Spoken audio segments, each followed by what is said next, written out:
ਸਤਿ ਸ਼੍ਰੀ ਅਕਾਲ ਜੀ। ਤੁਸੀਂ ਦੇਖ ਰਹੇ ਹੋ ਫੀਲ ਪੰਜਾਬੀ ਤੇ ਅੱਜ ਅਸੀਂ ਜਿਸ ਮੁੱਦੇ ਤੇ ਗੱਲ ਕਰਨ ਜਾ ਰਹੇ ਹਾਂ ਕਾਫੀ ਭਖਦਾ ਮੁੱਦਾ ਆ। ਜਿਵੇਂ ਕਿ 2022 ਦੀਆਂ ਚੋਣਾਂ ਨੇੜੇ ਆ ਰਹੀਆਂ ਨੇ ਉਵੇਂ ਹੀ ਸਾਰੀਆਂ ਪਾਰਟੀਆਂ ਤਰਲੋ ਮੱਛੀ ਜ਼ਿਆਦਾ ਹੁੰਦੀਆਂ ਨਜ਼ਰ ਆਉਂਦੀਆਂ ਨੇ। ਕਿਤੇ ਨਾ ਕਿਤੇ ਸ਼ਬਦ ਜਿਹੜੇ ਹੈਗੇ ਆ ਮੂੰਹ ਦੇ ਵਿੱਚੋਂ ਕਿਤੇ ਨਾ ਕਿਤੇ ਗਲਤ ਤਰੀਕੇ ਨਾਲ ਨਿਕਲਣੇ ਲਾਜ਼ਮੀ ਹੋ ਜਾਂਦੇ, ਸੁਭਾਵਿਕ ਹੋ ਜਾਂਦੇ ਨੇ। ਪਰ ਉਸ ਦਾ ਕਿਤੇ ਨਾ ਕਿਤੇ ਬਾਅਦ ਦੇ ਵਿੱਚ ਪੰਜਾਬ ਦੇ ਵਿੱਚ ਖਾਸ ਕਰਕੇ ਇਹਦੇ ਮੁੱਦੇ ਬਣਨੇ ਸ਼ੁਰੂ ਹੋ ਜਾਂਦੇ ਨੇ। ਇੱਕ ਐਸਾ ਹੀ ਮੁੱਦਾ ਜਿਹੜਾ ਬੀਤੇ ਦਿਨੀ ਅਨਮੋਲ ਗਗਨ ਮਾਨ ਦੇ ਵੱਲੋਂ ਇੱਕ ਸੰਵਿਧਾਨ ਦੇ ਬਾਰੇ ਟਿੱਪਣੀ ਕੀਤੀ ਗਈ ਹੈ ਜੀ, ਉਸ ਦੇ ਖਿਲਾਫ ਜਿਹੜਾ ਰੋਸ ਪ੍ਰਦਰਸ਼ਨ ਸੀ ਪੰਜਾਬ ਦੇ ਵਿੱਚ ਕਾਫੀ ਜਗ੍ਹਾ 'ਤੇ ਨਜ਼ਰ ਆਇਆ। ਫੇਸਬੁੱਕ ਦੇ ਉੱਤੇ, ਮੀਡੀਆ ਦੇ ਉੱਤੇ ਨਜ਼ਰ ਆਉਣ ਤੋਂ ਬਾਅਦ ਅਨਮੋਲ ਗਗਨ ਜਿਹੜੇ ਉਹਦੇ ਮਾਫੀ ਵੀ ਮੰਗ ਲਈ ਸੀਗੀ। ਅਤੇ ਅੱਜ ਸਾਨੂੰ ਲੱਗਿਆ ਵੀ ਇਸ ਸੰਵਿਧਾਨ ਦੇ ਬਾਰੇ ਗੱਲ ਜ਼ਰੂਰ ਕਰਨੀ ਬਣਦੀ ਹੈ ਜੀ। ਅਤੇ ਇਸੇ ਗੱਲ ਨੂੰ ਅੱਗੇ ਤੋਰਦੇ ਹੋਏ ਸਾਡੇ ਨਾਲ ਨਕੋਦਰ ਹਲਕੇ ਤੋਂ ਸਾਡੇ ਮਲਕੀਤ ਚੁੰਬਰ ਜੀ ਮੌਜੂਦ ਨੇ ਅਤੇ ਜੋ BSP ਦੇ ਸਾਬਕਾ ਪ੍ਰਧਾਨ ਰਹਿ ਚੁੱਕੇ ਨੇ। ਉਹਨਾਂ ਨਾਲ ਗੱਲਬਾਤ ਕਰਦੇ ਹਾਂ। ਸਰ ਬਹੁਤ ਬਹੁਤ ਧੰਨਵਾਦ ਜੀ, ਤੁਹਾਡਾ ਸਵਾਗਤ ਕਰਦੇ ਜੀ ਆਪਣੇ ਚੈਨਲ 'ਤੇ ਜੀ। ਬਹੁਤ ਬਹੁਤ ਧੰਨਵਾਦ ਜੀ। Thank you sir. ਅਤੇ ਸਾਡੇ ਨਾਲ ਵਿਜੇ ਮੜਾਸ ਜੀ ਨੇ ਜਿਹੜੇ ਕਿ ਨਕੋਦਰ ਤੋਂ ਪਾਰਟੀ ਦਾ ਕਾਰਜਕਾਰ ਸੰਭਾਲ ਰਹੇ ਨੇ। ਅਤੇ ਚੁੰਬਰ ਸਾਹਿਬ, ਸਭ ਤੋਂ ਪਹਿਲਾ ਸਵਾਲ ਮੇਰਾ ਇਹ ਹੋਏਗਾ ਵੀ ਸੰਵਿਧਾਨ ਸਾਡੇ ਹੱਕਾਂ ਦੇ ਲਈ ਸਾਨੂੰ ਜਾਗਰੂਕ ਕਰਨ ਵਾਸਤੇ ਲਿਖਿਆ ਗਿਆ ਆ ਜਾਂ ਸਾਨੂੰ ਧਾਰਮਿਕ ਪੱਖ 'ਤੇ ਜਾਂ ਕੱਟੜਪੰਥੀ ਬਣਾਉਣ ਵਾਸਤੇ ਲਿਖਿਆ ਗਿਆ? ਇਹਦੇ ਬਾਰੇ ਜ਼ਰੂਰ ਦੱਸੋ ਜੀ। ਬਿਲਕੁਲ ਜੀ, ਜਿਹੜਾ ਸੰਵਿਧਾਨ ਹੈ ਉਹ ਸਾਨੂੰ ਆਪਣੇ ਹੱਕਾਂ ਵਾਸਤੇ ਲਿਖਿਆ ਗਿਆ, ਲੇਕਿਨ ਜਿਹੜਾ ਸੰਵਿਧਾਨ ਹੈ ਉਹ ਕੱਟੜਪੰਥੀ ਸਾਨੂੰ ਕਿਤੇ ਵੀ ਨਹੀਂ ਸਿਖਾਉਂਦਾ ਜੀ। ਇਨਸਾਨੀਅਤ ਨੂੰ ਪਿਆਰ ਕਰਨ ਵਾਲਾ ਸੰਵਿਧਾਨ ਹੈ। ਹਰ ਇੱਕ ਵਰਗ ਦਾ ਜਿਹੜਾ ਸੰਵਿਧਾਨ ਦੇ ਵਿੱਚ ਖਿਆਲ ਰੱਖਿਆ ਗਿਆ। ਕਿਸੇ ਇਹ ਨਹੀਂ ਹੈ ਕਿ ਕਿਸੇ ਇੱਕ ਵਰਗ ਲਈ ਸੰਵਿਧਾਨ ਬਣਿਆ, ਜੀ। ਹਰ ਇੱਕ ਲਈ ਜਿਹੜਾ ਸੰਵਿਧਾਨ ਦੇ ਵਿੱਚ ਜ਼ਰੂਰੀ ਹੈ। ਇਹ ਜ਼ਰੂਰ ਹੈ ਕਿ ਜਿਸ ਸਮੇਂ ਸੰਵਿਧਾਨ ਲਿਖਿਆ ਗਿਆ ਸੀ, ਬਾਬਾ ਸਾਹਿਬ ਅੰਬੇਡਕਰ ਨੇ ਲਿਖਿਆ, ਉਸ ਸਮੇਂ ਦੇ ਹਾਲਾਤ ਜਿਹੜੇ ਉਹ ਬਹੁਤ ਬਦਤਰ ਸੀ ਜੀ। ਕਿਉਂਕਿ ਸਾਡੇ ਸਮਾਜ ਨੂੰ ਪਿੰਡਾਂ ਵਿੱਚ ਵੜਨਾ, ਔਰਤ ਜਾਤੀ ਦਾ ਇਹੋ ਜਿਹਾ ਹਾਲ ਸੀਗਾ ਕਿ ਮਨੂ ਸਿਮਰਤੀ ਦੇ ਤਹਿਤ ਉਹਨੂੰ ਪੈਰ ਦੀ ਜੁੱਤੀ ਸਮਝਿਆ ਜਾਂਦਾ ਸੀ। ਜੀ। ਔਰ ਬਾਬਾ ਸਾਹਿਬ ਅੰਬੇਡਕਰ ਨੇ ਉਹਨਾਂ ਚੀਜ਼ਾਂ ਨੂੰ ਧਿਆਨ ਵਿੱਚ ਰੱਖਦਿਆਂ ਜਿਹੜਾ ਸੰਵਿਧਾਨ ਲਿਖਿਆ ਸੀਗਾ। ਕੁਝ ਮੁੱਦੇ ਜਿਹੜੇ ਇਹੋ ਜਿਹੇ ਆ ਰਹੇ ਕਿ ਜਿਹੜਾ ਸੰਵਿਧਾਨ ਆ ਉਹਦੇ ਵਿੱਚ ਅਨਪੜ੍ਹ ਮੰਤਰੀ ਆ ਜੀ, ਉਹ ਆ ਕਿਉਂਕਿ ਉਦੋਂ ਹਾਲਾਤ ਹੀ ਇਹੋ ਜਿਹੇ ਸੀ, ਪੜ੍ਹਨਾ ਤਾਂ ਕੀ ਸੀ, ਸਾਨੂੰ ਪਿੰਡਾਂ ਵਿੱਚ ਵੜਨ ਦੀ ਇਜਾਜ਼ਤ ਨਹੀਂ ਸੀ ਜੀ। ਉਸ ਸਮੇਂ ਦੇ ਹਿਸਾਬ ਨਾਲ ਜੋ ਬਾਬਾ ਸਾਹਿਬ ਨੇ ਲਿਖਿਆ ਬਹੁਤ ਵਧੀਆ ਸੀ। ਬਲਕਿ ਜੀ ਬੀਤੇ ਦਿਨੀ ਆਮ ਆਦਮੀ ਪਾਰਟੀ ਤੋਂ ਅਨਮੋਲ ਗਗਨ ਮਾਨ ਨੇ ਕੁਝ ਸਵਾਲ ਉਠਾਏ ਸੀਗੇ ਵੀ ਮੰਤਰੀਆਂ ਦੇ ਲਈ ਸੰਵਿਧਾਨ ਦੇ ਵਿੱਚ ਕੁਝ ਸਹੀ ਨਹੀਂ ਲਿਖਿਆ ਗਿਆ ਜਾਂ ਇਸ ਚੀਜ਼ ਤੁਸੀਂ ਕੀ ਸਹੀ ਮੰਨਦੇ ਹੋ ਵੀ ਇਹਦੇ ਵਿੱਚ ਅਨਮੋਲ ਗਗਨ ਮਾਨ ਨੇ ਜੋ ਸਵਾਲ ਚੁੱਕੇ ਨੇ ਉਹ ਰਾਈਟ ਨੇ ਕਿ ਜਾਂ ਉਹਦਾ ਸਵਾਲ ਚੱਕਣ ਦਾ ਤਰੀਕਾ ਗਲਤ ਸੀ? ਬਿਲਕੁਲ ਜੀ, ਉਹਨਾਂ ਦਾ ਸਵਾਲ ਜਿਹੜਾ ਚੱਕਣ ਦਾ ਤਰੀਕਾ ਸੀ ਉਹ ਬਿਲਕੁਲ ਗਲਤ ਸੀਗਾ। ਜਿਹੜਾ ਇਹ ਠੀਕ ਹੈ ਕਿ ਜੇ ਮੰਤਰੀ ਦਾਗੀ ਹੈ ਤਾਂ ਉਹਨੂੰ ਸੰਸਦ ਦੇ ਵਿੱਚ ਨਹੀਂ ਵੜਨ ਦਿੱਤਾ ਜਾਣਾ ਚਾਹੀਦਾ, ਕਿਉਂਕਿ ਜਿਹੜਾ ਸੰਵਿਧਾਨ ਹੈ ਉਹ ਸਰਵਉੱਚਮ ਹੈ ਜੀ ਔਰ ਇੱਕ ਪਵਿੱਤਰ ਹੈ ਸੰਸਦ ਹੈ ਸਾਡੀ, ਜਿੱਥੇ ਉੱਥੇ ਜੇ 376 ਦੇ ਮਾਮਲੇ, 302 ਦੇ, 307 ਦੇ ਮਾਮਲੇ ਵਾਲੇ ਮੰਤਰੀ ਚੁਣ ਕੇ ਜਾਣਗੇ ਤਾਂ ਉਹ ਗੁੰਡਾਗਰਦੀ ਦੀ ਭਾਸ਼ਾ ਹੀ ਬੋਲਣਗੇ। ਉਹਨਾਂ ਤੋਂ ਲੋਕ ਜਿਹੜੀ ਇਨਸਾਫ ਦੀ ਉਮੀਦ ਨਹੀਂ ਕਰ ਸਕਣਗੇ। ਲੇਕਿਨ ਗਗਨ ਮਾਨ ਤੇ ਸਾਨੂੰ ਇੱਕ ਚੀਜ਼ ਦਾ ਰੋਸਾ ਜ਼ਰੂਰ ਸੀ ਕਿ ਜਿਸ ਰਹਿਬਰ ਨੇ ਆਪਣੇ ਬੱਚੇ ਵਾਰ ਕੇ ਸਾਨੂੰ ਸੰਵਿਧਾਨ ਲੈ ਕੇ ਦਿੱਤਾ ਔਰ ਸੰਵਿਧਾਨ ਦੇ ਵਿੱਚ ਸਭ ਤੋਂ ਜ਼ਿਆਦਾ ਜਿਹੜਾ ਰੁਤਬਾ ਔਰਤ ਜਾਤ ਨੂੰ ਦਿੱਤਾ, ਔਰ ਉਸੇ ਔਰਤ ਜਾਤ ਨੇ ਬਾਬਾ ਸਾਹਿਬ ਅੰਬੇਡਕਰ ਤੇ ਉਂਗਲ ਚੱਕ ਕੇ ਉਹਨਾਂ ਦਾ ਜਿਹੜਾ ਬਣਾਇਆ ਹੋਇਆ ਸੰਵਿਧਾਨ ਆ ਉਹਨੂੰ ਨੀਚਾ ਦਿਖਾਉਣ ਦੀ ਕੋਸ਼ਿਸ਼ ਕੀਤੀ। ਇਹ ਸਾਡੇ ਦਿਲ ਵਿੱਚ ਰੋਸਾ ਸੀ। ਓਕੇ, ਪਰ ਕਿਤੇ ਨਾ ਕਿਤੇ ਜਿਹੜੇ ਸਵਾਲ ਚੱਕੇ ਗਏ ਨੇ ਅਨਮੋਲ ਗਗਨ ਮਾਨ ਵੱਲੋਂ ਵੀ ਜਿਹੜੇ ਮੰਤਰੀ ਦੇ ਵੱਲੋਂ ਵੀ ਹਾਂ ਵੀ ਮੰਤਰੀਆਂ ਦੇ ਵਾਸਤੇ ਸੰਵਿਧਾਨ ਦੇ ਵਿੱਚ ਕੁਛ ਨਾ ਕੁਛ ਚੇਂਜਸ ਹੋਣੇ ਚਾਹੀਦੇ ਸੀ, ਕਿਉਂਕਿ ਅੱਜ ਦੇ ਟਾਈਮ ਦੇ ਵਿੱਚ ਆਪਾਂ ਗੱਲ ਕਰੀਏ ਇੱਕ ਮੰਤਰੀ ਅਨਪੜ੍ਹ ਮੰਤਰੀ ਆ, ਪੰਜਾਬ ਦਾ ਸਿੱਖਿਆ ਮੰਤਰੀ ਵੀ ਅਨਪੜ੍ਹ ਰਹਿ ਚੁੱਕੇ ਨੇ, ਹੈ ਨਾ। ਵੀ ਤੁਸੀਂ ਕਿਤੇ ਨਾ ਕਿਤੇ ਮੰਨਦੇ ਹੋ ਇਸ ਚੀਜ਼ ਨੂੰ ਵੀ ਇਹ ਅਨਪੜ੍ਹਤਾ ਨੂੰ ਸਗੋਂ ਸਾਨੂੰ ਦੂਰ ਕਰਨ ਦੀ ਲੋੜ ਸੀ? ਤੁਸੀਂ ਜਿਵੇਂ ਗੱਲ ਕਰਕੇ ਹਟੇ ਹੋ ਵੀ ਜਦੋਂ ਇਹ ਸੰਵਿਧਾਨ ਲਿਖਿਆ ਗਿਆ ਉਦੋਂ ਸਾਨੂੰ ਆਜ਼ਾਦੀ ਨਹੀਂ ਸੀ ਪੜ੍ਹਨ ਦੀ, ਸਾਨੂੰ ਪਿੰਡਾਂ ਵਿੱਚ ਵੜਨ ਦੀ ਆਜ਼ਾਦੀ ਨਹੀਂ ਸੀ, ਸਾਡੇ ਨਾਲ ਬਹੁਤ ਧੱਕੇ ਹੋਏ ਉਸ ਟਾਈਮ ਹੁੰਦੇ ਜਾਂਦੇ ਸੀ। ਪਰ ਅੱਜ ਦੇ ਟਾਈਮ ਦੇ ਵਿੱਚ ਤਾਂ ਹਾਲਾਤ ਚੇਂਜ ਨੇ। ਸਾਨੂੰ ਲੱਗਦਾ ਨਹੀਂ ਅੱਜ ਸਾਨੂੰ ਉਹਦੇ ਵਿੱਚ ਥੋੜ੍ਹੀ ਜਿਹੀ ਅਮੈਂਡਮੈਂਟ ਹੋਣੀ ਚਾਹੀਦੀ ਸੀ ਵੀ ਜਿਹੜੇ ਕਿਤੇ ਨਾ ਕਿਤੇ ਜਿਹੜੇ ਹੱਕ ਜਿਹੜੇ ਸੀਗੇ ਉਹ ਆਮ ਜਨਤਾ ਨੂੰ ਵੀ ਮਿਲਦੇ ਨਜ਼ਰ ਆਉਂਦੇ। ਭਾਅ ਜੀ, ਜਦੋਂ ਬਾਬਾ ਸਾਹਿਬ ਅੰਬੇਡਕਰ ਨੇ ਸੰਵਿਧਾਨ ਲਿਖ ਕੇ ਨਾ ਕਮੇਟੀ ਦੇ ਹਵਾਲੇ ਕੀਤਾ ਜੀ, ਉਹ ਬਾਬਾ ਸਾਹਿਬ ਅੰਬੇਡਕਰ ਨੇ ਕਿਹਾ ਸੀ ਅੱਜ ਜਿਹੜਾ ਮੈਂ ਸੰਵਿਧਾਨ ਲਿਖ ਕੇ ਜਿਨ੍ਹਾਂ ਲੋਕਾਂ ਦੇ ਮੈਂ ਹੱਥ 'ਚ ਦਿੰਨਾ ਜੀ, ਮੈਨੂੰ ਨਹੀਂ ਲੱਗਦਾ ਕਿ ਇਹ ਪੂਰੀ ਤਰ੍ਹਾਂ ਲਾਗੂ ਕਰਨਗੇ। ਉਹਦਾ ਕਾਰਨ ਇੱਕੋ ਸੀ ਕਿਉਂਕਿ ਸੰਵਿਧਾਨ ਦੇ ਵਿੱਚ ਲਿਖਿਆ ਹੋਇਆ ਜਿਹੜੀ ਸਿੱਖਿਆ ਆ, ਸਿਹਤ ਸਹੂਲਤਾਂ ਸਾਨੂੰ ਬਿਲਕੁਲ ਫ੍ਰੀ ਹੋਣਗੀਆਂ। ਔਰ ਅੱਜ ਤੁਸੀਂ ਦੇਖ ਲਓ ਦੇਸ਼ ਦਾ ਹਾਲ ਕੀ ਆ। 70 ਸਾਲ ਤੋਂ ਵੱਧ ਦਾ ਸਮਾਂ ਹੋ ਗਿਆ ਸਾਨੂੰ ਆਜ਼ਾਦ ਹੋਇਆ, ਪੂਰੀ ਤਰ੍ਹਾਂ ਸੰਵਿਧਾਨ ਲਾਗੂ ਨਹੀਂ ਕੀਤਾ। ਔਰ ਸਿੱਖਿਆ ਔਰ ਸੰਵਿਧਾਨ ਜਿਹੜੀ ਪੜ੍ਹਾਈ ਹੈਗੀ ਆ ਸਭ ਤੋਂ ਮਹਿੰਗੀ ਉਹ ਹੀ ਆ। ਬਿਲਕੁਲ ਜੀ, ਕਿਉਂਕਿ ਸਰਕਾਰਾਂ ਨੇ ਤਹਈਆ ਕਰ ਰੱਖਿਆ ਕਿ ਜੇ ਅੱਜ ਸਾਡਾ ਸਮਾਜ ਦੇ ਦੇਸ਼ ਦੇ ਲੋਕ ਪੜ੍ਹ ਲਿਖ ਗਏ ਤਾਂ ਕੱਲ੍ਹ ਨੂੰ ਸਾਡੇ ਮੂਹਰੇ ਸਵਾਲ ਉਠਾਉਣਗੇ। ਉਹ ਸਵਾਲ ਨਾ ਉਠਾਉਣ, ਇਸੇ ਲਈ ਉਹਨਾਂ ਨੂੰ ਜਿਹੜਾ ਹੈਗਾ ਇਸ ਚੀਜ਼ ਦੇ ਉੱਤੋਂ ਬਿਲਕੁਲ ਵਾਂਝਾ ਰੱਖਿਆ ਜਾ ਰਿਹਾ ਤਾਂ ਕਿ ਪੜ੍ਹਾਈ ਨਾ ਹੋਵੇ। ਜਿਹੜੇ ਗਗਨ ਅਨਮੋਲ ਦੀ ਗੱਲ ਰਹਿ ਗਈ ਕਿ ਉਹਨੇ ਮੁੱਦੇ ਜਿਹੜੇ ਛੂਏ ਆ, ਮੁੱਦਿਆਂ ਦੇ ਨਾਲ ਮੈਂ ਬਿਲਕੁਲ ਐਗਰੀ ਹਾਂ ਕਿ ਉਹਨੇ ਮੁੱਦੇ ਬਿਲਕੁਲ ਸਹੀ ਛੂਏ ਆ, ਲੇਕਿਨ ਉਹਨੇ ਬਾਬਾ ਸਾਹਿਬ ਅੰਬੇਡਕਰ ਦੇ ਸੰਵਿਧਾਨ ਤੇ ਉਂਗਲ ਚੱਕ ਕੇ, ਜੇ ਬਾਬਾ ਸਾਹਿਬ ਦਾ ਅੰਬੇਡਕਰ ਦਾ ਜਿਹੜਾ ਬਣਾਇਆ ਸੰਵਿਧਾਨ ਹੈ ਉਹਨੂੰ ਗੰਦਾ ਸਿਸਟਮ ਕਹਿ ਕੇ ਉਹਨੇ ਜਿਹੜਾ ਸਾਰਾ ਕੀਤੀ ਕਰਾਈ ਆਪਣੇ ਗਲ ਪਵਾ ਲਈ। ਜਾਣੀ ਕਿ ਕਹਿ ਸਕਦੇ ਆ ਵੀ ਉਹਨੇ ਆਪਣੀਆਂ ਭਾਵਨਾਵਾਂ 'ਚ ਬਹਿ ਕੇ ਹਾਂ ਬਿਲਕੁਲ ਜੀ ਬਿਲਕੁਲ ਮੁੱਦਾ ਸਹੀ ਚੁਣਿਆ ਸੀਗਾ, ਪਰ ਉਸ ਮੁੱਦੇ ਤੋਂ ਭਟਕ ਕੇ ਮਤਲਬ ਜ਼ਿਆਦਾ ਭਾਵਨਾ 'ਚ ਬਹਿ ਕੇ ਉਸ ਨੂੰ ਉਹਨੂੰ ਹੋਰ ਤਰੀਕੇ ਨਾਲ ਉਹਨੂੰ ਪੇਸ਼ ਕਰ ਦਿੱਤਾ। ਬਿਲਕੁਲ ਜੀ ਬਿਲਕੁਲ। ਦੂਸਰਾ ਇਹ ਆ ਭਾਜੀ, ਜੇ ਮੰਨ ਲਓ ਉਹਨੇ ਭਾਵਨਾ ਦੇ ਵਿੱਚ ਪੈ ਕੇ ਕੀਤੀ, ਉਹਨੇ ਮਾਫੀ ਵੀ ਮੰਗ ਲਈ ਹੈ ਨਾ, ਲੇਕਿਨ ਉਹਦੇ ਜਿਹੜੀ ਉਹਨੇ ਮਾਫੀ ਮੰਗੀ ਔਰ ਮਾਫੀ ਉਹਦੇ ਜਿਹੜੀ ਦਿਲੋਂ ਨਹੀਂ ਹੈ, ਕਿਉਂਕਿ ਉਹਨਾਂ ਦੇ ਨਾਲ ਦੇ ਜਿਹੜੇ ਕੁਝ ਆਮ ਆਦਮੀ ਪਾਰਟੀ ਦੇ ਹੋਰ ਇੱਕ ਗੁੜੀਆ ਹੈ ਉਹ ਬੋਲ ਰਹੀ ਆ ਕਿ ਕਿਹੜਾ ਸੰਵਿਧਾਨ 7 ਮਹੀਨਿਆਂ ਤੋਂ ਜਿਹੜੇ ਦੇਸ਼ ਦੇ ਕਿਸਾਨ ਆ ਉਹ ਸੜਕਾਂ ਦੇ ਉੱਤੇ ਬੈਠੇ ਆ। ਮੈਂ ਆਮ ਆਦਮੀ ਪਾਰਟੀ ਦੇ ਲੀਡਰਾਂ ਨੂੰ ਇਹ ਕਹਿਣਾ ਚਾਹੁੰਦਾ ਵੀ ਜਾਂ ਤਾਂ ਤੁਸੀਂ ਸੰਵਿਧਾਨ ਨੂੰ ਪੜ੍ਹ ਲਓ, ਉਹਦੀ ਨੌਲੇਜ ਰੱਖ ਕੇ ਗੱਲ ਕਰੋ। ਸੰਵਿਧਾਨ ਦੇ ਵਿੱਚ ਲਿਖਿਆ ਹੋਇਆ ਕਿ ਜਿਹੜਾ ਖੇਤੀ ਨਾਲ ਸੰਬੰਧਿਤ ਕਾਨੂੰਨ ਹੈ ਉਹ ਵੱਖ-ਵੱਖ ਸੂਬਿਆਂ ਦੇ ਵਿੱਚ ਵੱਖ-ਵੱਖ ਖੇਤੀ ਆ ਜੀ, ਉਹ ਸੰਬੰਧਿਤ ਸੂਬਾ ਹੀ ਕਾਨੂੰਨ ਬਣਾ ਸਕਦਾ, ਸੈਂਟਰ ਨਹੀਂ ਬਣਾ ਸਕਦਾ। ਜੇ ਇੱਥੇ ਮੋਦੀ ਸਰਕਾਰ ਨੇ ਧੱਕੇਸ਼ਾਹੀ ਕੀਤੀ, ਉਹ ਨਹੀਂ ਮੰਨ ਰਹੀ। ਕਾਨੂੰਨ ਦੇ ਵਿੱਚ ਸਾਨੂੰ ਅਧਿਕਾਰ ਆ ਕਿ ਅਸੀਂ ਜੇ ਸਾਨੂੰ ਲੱਗਦਾ ਕੁਝ ਗਲਤ ਹੁੰਦਾ ਅਸੀਂ ਉਹਦੇ ਲਈ ਵਿਰੋਧ ਪ੍ਰਦਰਸ਼ਨ ਕਰਦੇ ਹਾਂ। ਔਰ ਜਦੋਂ ਕਿਸਾਨ ਜਥੇਬੰਦੀਆਂ ਨੇ ਵਿਰੋਧ ਪ੍ਰਦਰਸ਼ਨ ਕੀਤੇ, ਸੜਕਾਂ ਦੇ ਵਿੱਚ 15-15 ਫੁੱਟ ਟੋਏ ਪੱਟੇ ਗਏ, ਕਿੱਲਾਂ ਲਗਾਈਆਂ ਗਈਆਂ, ਬੈਰੀਕੇਡ ਲਾ ਕੇ ਉਹਨਾਂ ਦੇ ਉੱਤੇ ਪਾਣੀ ਦੀਆਂ ਬਿਸ਼ਾਰਾਂ ਕੀਤੀਆਂ ਗਈਆਂ। ਸਾਨੂੰ ਸੰਵਿਧਾਨ ਤਾਂ ਨਹੀਂ ਕਹਿੰਦਾ, ਬਿਲਕੁਲ ਸੰਵਿਧਾਨ ਤੇ ਨਾ ਸਾਨੂੰ ਰਾਈਟ ਦਿੱਤਾ ਨਾ ਕਿ ਸਾਡਾ ਇਹ ਅਧਿਕਾਰ ਹੈ। ਤੇ ਜੇ ਉਹਦੀਆਂ ਧੱਜੀਆਂ ਉਡਾਉਣ ਵਾਲੀ ਸਰਕਾਰ ਹੈ, ਹੁਣ ਜਿਹੜੀ ਗਗਨ ਅਨਮੋਲ ਨੇ ਗੱਲ ਕੀਤੀ ਕਿ ਮੰਤਰੀ ਜਿਹੜੇ ਆ ਉਹ 5-5 ਸਾਲ ਆਪਣੀ ਵਿਧਾਨ ਸਭਾ ਦੇ ਵਿੱਚ ਨਹੀਂ ਵੜਦੇ, ਇਹ ਗੱਲ ਤਾਂ ਬਿਲਕੁਲ ਸਹੀ ਆ, ਬਿਲਕੁਲ ਰਾਈਟ ਹੈ, ਬਿਲਕੁਲ ਰਾਈਟ ਹੈ। ਲੇਕਿਨ ਉਹਨਾਂ ਦੇ ਬਣਦੀ ਜਿਹੜੀ ਕਾਰਵਾਈ ਆ ਤਾਂ ਉਹ ਤਾਂ ਜਿਹੜੀ ਮੌਜੂਦਾ ਸਰਕਾਰ ਆ ਉਹਨੇ ਹੀ ਕਰਨੀ ਨਾ। ਜੇ ਸਰਕਾਰ ਹੀ ਚੋਰਾਂ ਦੀ ਆ ਤਾਂ ਕਾਰਵਾਈ ਕੌਣ ਕਰੂ? ਚੁੱਪਰ ਸਾਹਿਬ ਇੱਕ ਗੱਲ ਮੈਨੂੰ ਹੋਰ ਦੱਸੋ, ਨਕੋਦਰ ਹਲਕੇ ਦੇ ਐਮਪੀ ਸਾਹਿਬ ਕਿੰਨੀ ਦੇਰ ਹੋ ਗਈ ਤੁਹਾਨੂੰ ਦੇਖਿਆ ਨੂੰ ਵੀ ਹਾਂ ਵੀ ਆਪਣੇ ਨਕੋਦਰ ਹਲਕੇ 'ਚ ਆਏ ਹੋਣੇ ਕਰੀ? ਬਿਲਕੁਲ ਦੇਖੇ ਨਹੀਂ ਜੀ, ਫਿਰ ਚਿਹਰਾ ਤੱਕ ਨਹੀਂ ਦੇਖਿਆ। ਮੈਂ ਤਾਂ ਤੁਹਾਨੂੰ ਕਿਹਾ ਕਿ ਉਹਨਾਂ ਦਾ ਜਿਹੜਾ ਮੁੱਦਾ ਸੀ ਉਹ ਬਿਲਕੁਲ ਸਹੀ ਸੀ, ਲੇਕਿਨ ਕਿਤੇ ਨਾ ਕਿਤੇ ਜਾ ਕੇ ਉਹਨਾਂ ਨੇ ਸੰਵਿਧਾਨ ਦੇ ਨਾਲ ਜਿਹੜੀ ਛੇੜਛਾੜ ਕੀਤੀ ਆ, ਉਸੇ ਦਾ ਹੀ ਰੋਸਾ ਜਿਹੜਾ ਸਮਾਜ ਦੇ ਅੰਦਰ ਗਿਆ ਉਹੀ ਉਹਦੇ ਖਿਲਾਫ ਚਲੇ ਗਿਆ।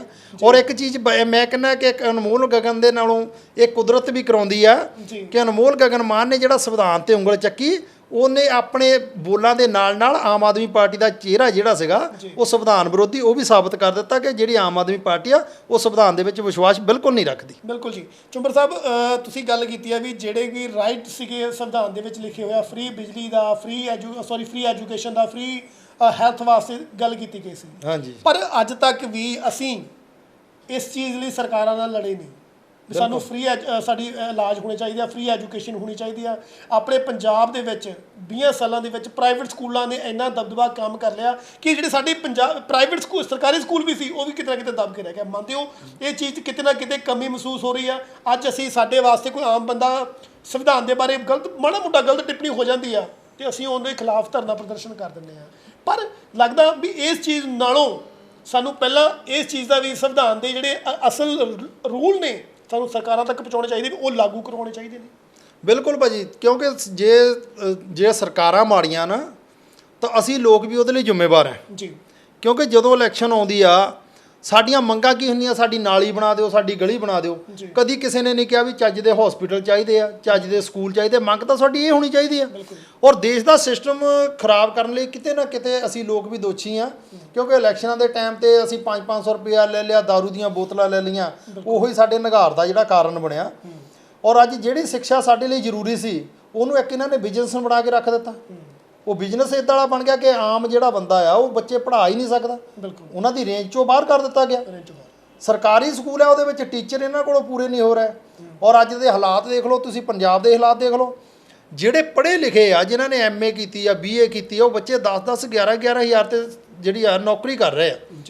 ਕਰੋਨਾ ਮਹਾਮਾਰੀ ਦੇ ਦੌਰਾਨ ਉਹਨਾਂ ਨੇ ਆਪਣੀ ਜ਼ਿੰਦਗੀ ਦੀ ਪਰਵਾਹ ਨਾ ਕਰਦਿਆਂ ਹੋਇਆਂ ਵੀ ਜਿਹੜੀ ਸਰਕਾਰ ਦੇ ਮੋਢੇ ਨਾਲ ਮੋਢਾ ਲਾ ਕੇ ਲੜਾਈ ਲੜੀ।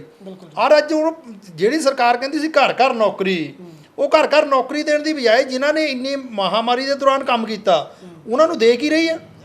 ਡਾਂਗਾਂ, ਸੋਟੀਆਂ, ਪਾਣੀ ਦੀਆਂ ਬਿਸ਼ਾਰਾਂ, ਸਾਡੀਆਂ ਧੀਆਂ ਦੀਆਂ ਜਿਹੜੀਆਂ ਚੁੰਨੀਆਂ ਤੋਂ ਫੜ ਕੇ, ਗੁੱਤਾਂ ਤੋਂ ਫੜ ਕੇ ਪੁਲਿਸ, ਪੰਜਾਬ ਪੁਲਿਸ ਦੇ ਜਿਹੜੇ ਮੁਲਾਜ਼ਮ ਆ ਉਹ ਘੜੀਸ ਰਹੇ, ਜਦ ਕਿ ਲੇਡੀ ਪੁਲਿਸ ਕਿਤੇ ਨਜ਼ਰ ਨਹੀਂ ਆਉਂਦੀ। ਜਿਹੜੇ ਪਟਿਆਲੇ ਵਿੱਚ ਹੋਈ, ਇਹ ਪਟਿਆਲੇ ਦੇ ਵਿੱਚ ਜਿਹੜੇ ਮਹਾਰਾਜੇ ਅੱਜ ਜਾਗਦੇ ਆ, ਇਹਨਾਂ ਨੂੰ 4.5 ਸਾਲਾਂ ਬਾਅਦ ਯਾਦ ਆਇਆ ਵੀ ਪੰਜਾਬ ਦੇ ਲੋਕ ਹੈਗੇ ਜੀ। ਇੱਕ ਚੀਜ਼ ਹੁਣ ਇਹ ਵੀ ਗੱਲ ਆ ਗਈ ਆ ਜੀ, ਜਦੋਂ ਕੈਪਟਨ ਸਾਹਿਬ ਜਿਹੜੇ ਹੈਗੇ ਆਪਣੇ ਪੰਜਾਬ ਦੇ ਮੁੱਖ ਮੰਤਰੀ ਸਾਹਿਬ ਨੇ, ਰੂਸਾਂ ਵਾਸਤੇ ਮਿਲਣ ਲਈ ਇਹਨਾਂ ਕੋਲ ਟਾਈਮ ਹੈ, ਠੀਕ ਹੈ ਜੀ। ਪਰ ਜਿਹੜੇ ਸਾਡੇ ਐਜੂਕੇਸ਼ਨ ਦੇ ਸਟਾਫ ਐਜੂਕੇਸ਼ਨ ਨਾਲ ਜੂਝ ਰਹੇ ਨੇ, ਜਿਹੜੇ ਵਿਚਾਰੇ ਸਾਡੇ ਨੌਜਵਾਨ ਜਿਹੜੇ ਧਰਨੇ ਪ੍ਰਦਰਸ਼ਨ ਦੇ ਰਹੇ, ਉਹਨਾਂ ਕੋਲ ਮਿਲਣ ਲਈ ਟਾਈਮ ਇਹਨਾਂ ਦਾ ਕੋਈ 1 ਮਿੰਟ ਦਾ ਨਹੀਂ, ਕਿ ਲੱਗਦਾ ਵੀ ਇਹ ਵੀ ਸੰਵਿਧਾਨ ਦੇ ਖਿਲਾਫ ਚੀਜ਼ਾਂ ਨੇ। ਬਿਲਕੁਲ ਜੀ ਬਿਲਕੁਲ। ਤੇ ਇਹਦੇ ਵਾਸਤੇ ਕਿਉਂ ਨਹੀਂ ਸਾਨੂੰ ਪ੍ਰੋਟੈਸਟ ਕਰਨ ਦੀ ਲੋੜ? ਜਿਹੜਾ ਲੋਕ ਸਰਕਾਰਾਂ ਦੇ ਵਿੱਚ ਬੈਠੇ ਨੇ, ਚਾਹੇ ਉਹ ਕੈਪਟਨ ਆ ਚਾਹੇ ਕੋਈ ਵੀ ਹੈ, ਉਹ ਸੰਵਿਧਾਨ ਦੇ ਦਾਇਰੇ ਅੰਦਰ ਚੁਣ ਕੇ ਗਿਆ ਜੀ। ਜਦੋਂ ਚੁਣ ਕੇ ਸੰਵਿਧਾਨ ਦੇ ਦਾਇਰੇ ਅੰਦਰ ਗਿਆ ਤਾਂ ਸੰਵਿਧਾਨਕ ਡਿਊਟੀ ਬਣਦੀ ਉਹਦੀ ਵੀ ਮੈਂ ਪਬਲਿਕ ਦਾ ਸੇਵਾਦਾਰ ਹਾਂ। ਬਿਲਕੁਲ। ਜੇ ਪਬਲਿਕ ਨੂੰ ਕੋਈ ਪ੍ਰੋਬਲਮ ਹੈ ਤਾਂ ਮੈਂ ਸੁਣਾ ਜੀ। ਔਰ ਮੋਦੀ ਦੀ ਔਰ ਜੋ ਇਹਦੀ ਕੈਪਟਨ ਅਮਰਿੰਦਰ ਸਿੰਘ ਦੀ ਤੇ ਇਹ ਤਾਨਾਸ਼ਾਹੀ ਰਵੱਈਆ, ਕਿਉਂਕਿ ਅੱਜ ਤੱਕ ਇੱਕ ਅਸੀਂ ਤੁਸੀਂ ਆਮ ਵਰਕਰਾਂ ਨੂੰ ਤਾਂ ਦੇਖ ਲਓ ਕੀ ਮਿਲਣਾ ਹੈ, ਮੁਲਾਜ਼ਮਾਂ ਨੂੰ ਕੀ ਮਿਲਣਾ, ਤੇ ਆਪਣੇ ਐਮਐਲਏ ਨੂੰ ਨਹੀਂ ਮਿਲਦੇ। ਬਿਲਕੁਲ।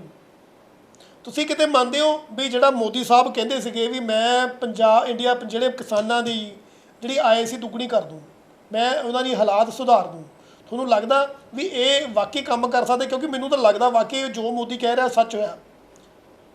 ਨਹੀਂ ਭਾਜੀ, ਪਤਾ ਕੀ ਆ ਇਹਦੇ ਵਿੱਚ ਮੈਂ ਦੇਖਦਾ ਕਿ ਸਾਬਤ ਕਰਕੇ ਦਿਖਾਊਂਗਾ ਵੀ ਵਾਕਈ ਸੱਚ ਕਿਹਾ ਮੋਦੀ ਨੇ, ਜੋ ਕਿਹਾ ਮੋਦੀ ਸਾਹਿਬ ਦੇ ਜੋ ਨਾ ਬਿਆਨ ਮੋਦੀ ਸਾਹਿਬ ਦਿੰਦੇ ਆ ਜੀ, ਉਹਦਾ ਅਸੀਂ ਜਦੋਂ ਉਹ ਬਿਆਨ ਦਿੰਦੇ ਅਸੀਂ ਤਾੜੀਆਂ ਮਾਰ ਕੇ ਸਵਾਗਤ ਕਰਦੇ ਹਾਂ ਜੀ।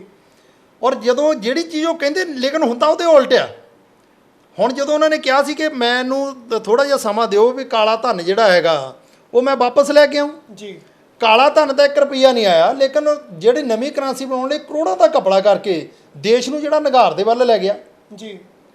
ਔਰ ਅੱਜ ਜਿਹੜੇ 400 ਸਿਲੰਡਰ ਦੇ ਵਿੱਚ ਮਹਿੰਗਾਈ ਦੇ ਦੱਸਦੇ ਸੀ, 400 ਦਾ ਸਿਲੰਡਰ ਮਹਿੰਗਾ, 55 50 60 ਰੁਪਏ ਜਿਹੜਾ ਤੇਲ ਆ ਉਹ ਮਹਿੰਗਾ, ਅੱਜ ਉਹ 100 ਨੂੰ ਪਾਰ ਕਰ ਗਿਆ ਜੀ। ਸਿਲੰਡਰ 900 ਦੇ ਲਾਗੇ ਚੱਲ ਗਿਆ ਜੀ। ਔਰ ਬੀਜੇਪੀ ਦੇ ਲੀਡਰ ਜਵਾਬ ਕੀ ਦਿੰਦੇ ਆ ਜਦੋਂ ਉਹਨਾਂ ਨੂੰ ਮਹਿੰਗਾਈ ਤੇ ਸਵਾਲ ਕੀਤਾ ਜਾਂਦਾ? ਉਹ ਕਹਿੰਦੇ ਖਾਣਾ ਛੱਡ ਦਿਓ ਜੀ। ਹੁਣ ਜਦੋਂ 400 ਦਾ ਸਿਲੰਡਰ ਸੀ ਤੁਸੀਂ ਖਾਣਾ ਛੱਡ ਦਿੰਦੇ, ਤੁਸੀਂ ਛੱਡ ਦਿੰਦੇ। ਤੁਸੀਂ ਮੰਨਦੇ ਹੋ ਨਾ 400 ਵਾਲਾ ਸਿਲੰਡਰ 900 ਨੂੰ ਹੋ ਗਿਆ? ਬਿਲਕੁਲ। 50 ਵਾਲਾ ਤੇਲ 100 ਨੂੰ ਹੋ ਗਿਆ। ਹਾਂਜੀ। 100 ਰੁਪਏ ਲੀਟਰ ਵਾਲਾ ਤੇਲ 200 ਰੁਪਏ ਨੂੰ ਹੋ ਗਿਆ। ਹਾਂਜੀ। ਮੋਦੀ ਸਾਹਿਬ ਨੇ ਕਿਹਾ ਸੀ ਨਾ ਵੀ ਮੈਂ ਡਬਲ ਕਰ ਦੂੰ ਸਭ ਕੁਝ। ਹਾਂ ਬਿਲਕੁਲ ਬਿਲਕੁਲ ਬਿਲਕੁਲ ਭਾਜੀ, ਮਹਿੰਗਾਈ ਨੂੰ ਡਬਲ ਕੀਤਾ, ਆਮਦਨ ਤਾਂ ਕੋਈ ਡਬਲ ਨਹੀਂ ਕੀਤੀ ਨਾ। ਦੇਖੋ ਜੀ ਉਹਨਾਂ ਨੇ ਆਮਦਨ ਨਹੀਂ ਕੀਤੀ। ਮੈਂ ਤੁਹਾਨੂੰ ਪਹਿਲਾਂ ਹੀ ਇਹ ਗੱਲ ਕਹਿਤੀ ਵੀ ਜੋ ਕਹਿ ਰਿਹਾ ਉਹਦਾ ਮਤਲਬ ਉਲਟ ਨਿਕਲਦਾ। ਉਹਨਾਂ ਨੇ ਇਹ ਕਿਹਾ ਸੀ ਆਮਦਨ ਡਬਲ ਕਰੂ, ਉਹਨਾਂ ਨੇ ਇਹ ਨਹੀਂ ਕਿਹਾ ਸੀ ਕਿਹਦੀ ਆਮਦਨ ਡਬਲ ਕਰੂ। ਬਿਲਕੁਲ ਬਿਲਕੁਲ ਭਾਜੀ। ਹੁਣ ਆਪਾਂ ਦੁਬਾਰਾ ਸੰਵਿਧਾਨ ਦੇ ਉੱਤੇ ਆ ਜਾਈਏ। ਕਿਤੇ ਲੱਗਦਾ ਵੀ ਪੰਜਾਬ ਦੇ ਵਿੱਚ, ਪੰਜਾਬ ਦੇ ਸਕੂਲਾਂ ਦੇ ਵਿੱਚ ਅਸੀਂ ਸੰਵਿਧਾਨ ਨੂੰ, ਮੈਂ ਅੱਜ ਪਿੰਡਾਂ ਦੇ ਵਿੱਚ ਅਸੀਂ ਕਈ ਜਗ੍ਹਾ ਜਾਂਦੇ ਹਾਂ, ਸੰਵਿਧਾਨ ਨੂੰ ਲੈ ਕੇ ਲੋਕ ਬਹੁਤ ਕੱਟੜ ਹੋ ਗਏ ਨੇ।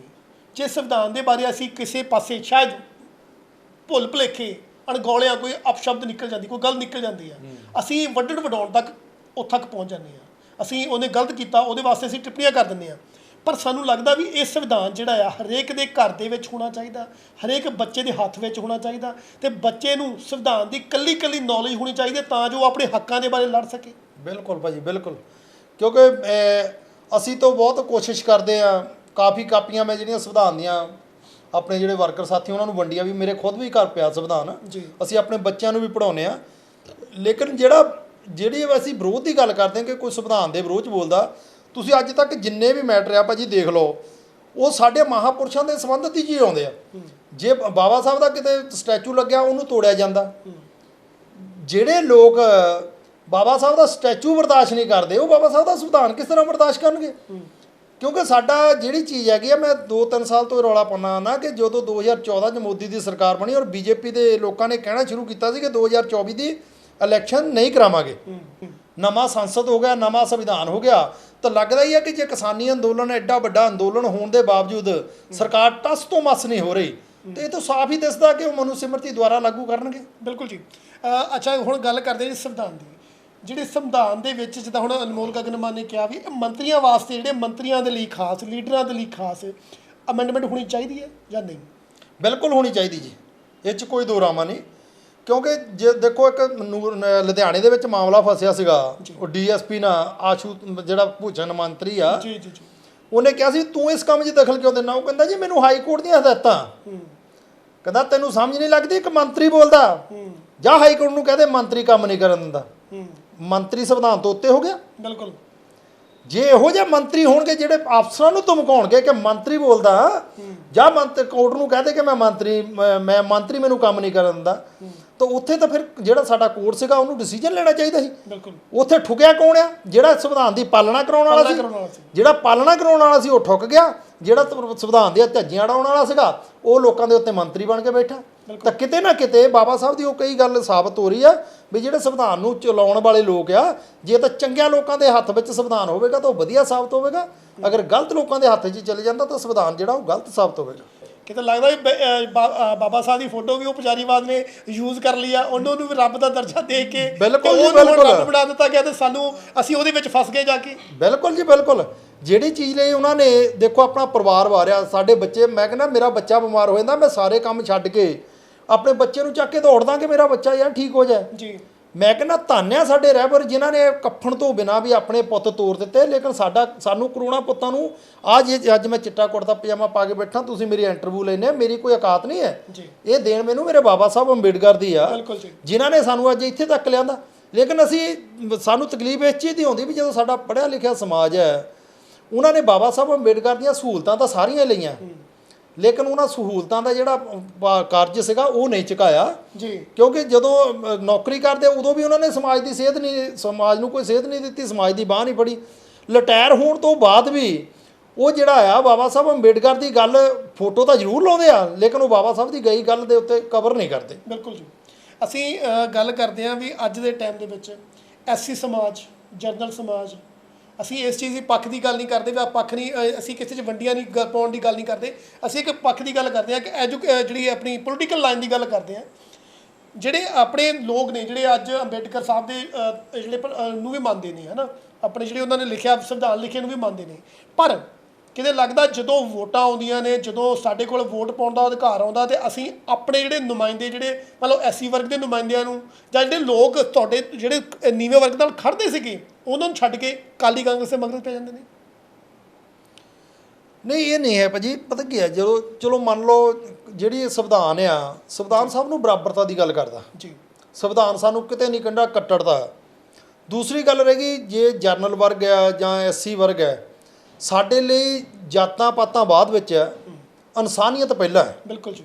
ਕਿਉਂਕਿ ਸਾਹਿਬ ਕਾਂਚੀ ਰਾਮ ਨੇ ਵੀ ਕਿਹਾ ਸੀਗਾ ਜਾਤ ਤੋੜੋ ਸਮਾਜ ਜੋੜੋ ਜੀ। ਕਿਉਂਕਿ ਸਾਨੂੰ ਜਾਤਾਂ ਤੋੜਨੀਆਂ ਚਾਹੀਦੀਆਂ, ਜਿਹੜੀਆਂ ਜਾਤਾਂ ਦੇ ਵਿੱਚ ਸਾਨੂੰ 85% ਨੂੰ ਵੰਡ ਦਿੱਤਾ ਉਹਨਾਂ ਨੇ, 6743 ਜਾਤਾਂ 'ਚ ਸਾਨੂੰ ਵੰਡਿਆ ਜੀ, ਉਹਨਾਂ ਨੂੰ ਤੋੜਨ ਲਈ ਤਾਂ ਸਾਹਿਬ ਕਾਂਚੀ ਰਾਮ ਨੇ ਕਿਹਾ ਸੀ ਨਾ ਜਾਤ ਤੋੜੋ ਸਮਾਜ ਜੋੜੋ।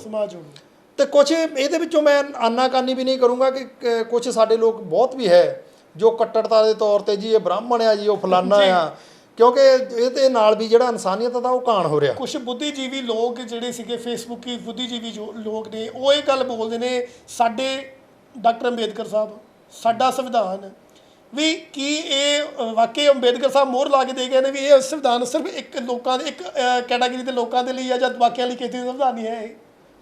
ਨਹੀਂ ਚਲੋ ਪਤਾ ਕੀ ਹੈ, ਜੇ ਕੁਛ ਲੋਕ ਇਹ ਵੀ ਕਹਿੰਦੇ ਨਾ ਕਿ ਸਾਡੇ ਲੋਕ, ਭਾਜੀ ਤੁਸੀਂ ਵੈਸੇ ਵੀ ਦੇਖ ਲਓ, ਮਹਾਤਮਾ ਗਾਂਧੀ ਉਹਨੂੰ ਕਹਿੰਦੇ ਜੀ ਰਾਸ਼ਟਰਪਿਤਾ ਜੀ, ਸਾਹਿਬ ਕਾਂਚੀ ਰਾਮ ਇਹ ਦਲਿਤਾਂ ਦਾ ਲੀਡਰ ਹੈ ਜੀ, ਮਾਇਆਵਤੀ ਉਹ ਦਲਿਤਾਂ ਦੀ ਲੀਡਰ ਹੈ ਜੀ, ਮੋਦੀ ਹੁਣੀ ਆ ਇਹ ਦੇਸ਼ ਦੇ ਲੀਡਰ ਹੈ ਜੀ।